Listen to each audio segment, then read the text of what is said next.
Hi guys, it's Mick and Anthony from Tots Coaching. Over the next 45 weeks we're going to put some short videos together, probably one a week, so that children can do some kind of activity at home, either with their sibling or with their parent. Our first game is called Around the Clock. As you can see, I've put 12 cones out in the shape of the clock. If you haven't got any cones, use children's toys. If you haven't got any of those, plastic cups will do just as well. Anthony's going to move around in different ways inside the clock. All I'm going to do is call out a colour. As you can see, Anthony will go over to that coloured cone, touch it, and then move around in a different way inside the clock.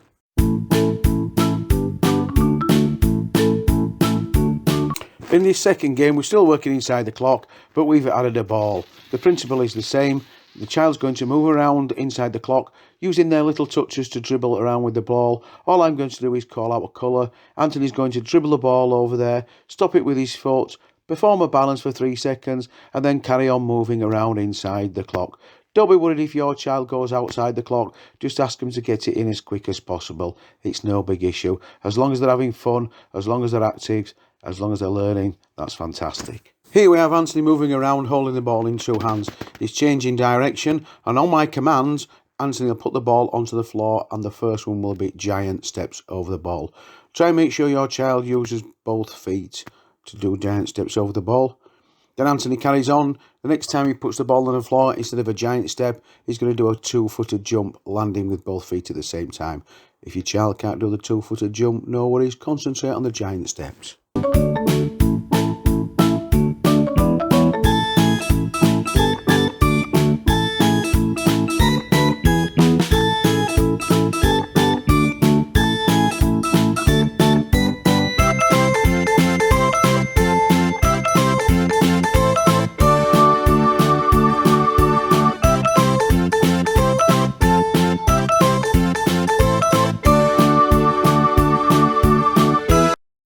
What we've done here, we've placed 5 or 6 cups inside the clock, and underneath each cup we've put a different coloured piece of Lego.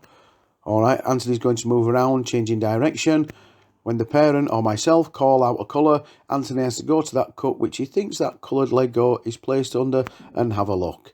If he finds it, he brings it back to the front, places his cup and the Lego down.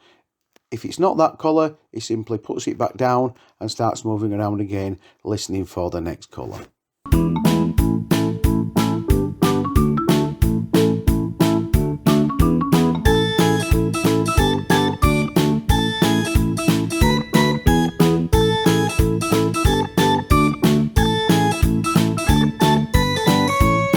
Our final game in this session is called Swap Shop. As you can see, once again we're using the plastic cups, and what we've done, we've placed the tennis balls on top of the plastic cups.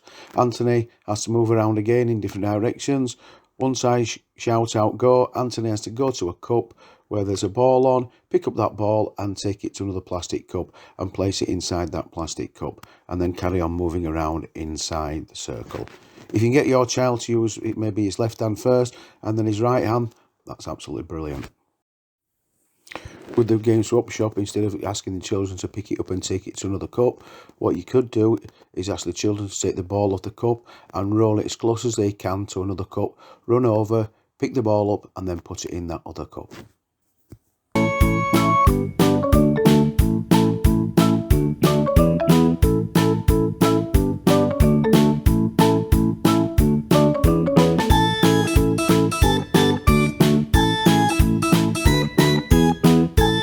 In this clip, we have Anthony using his hands to keep the balloon in the air. In fact, you could use any body part to keep the balloon in the air. Anthony's doing this on his own, but you can pass it backwards and forwards to your parents or an adult. Makes it much more fun. Just be careful if you're doing it in an enclosed area that you don't bump into any of the furniture.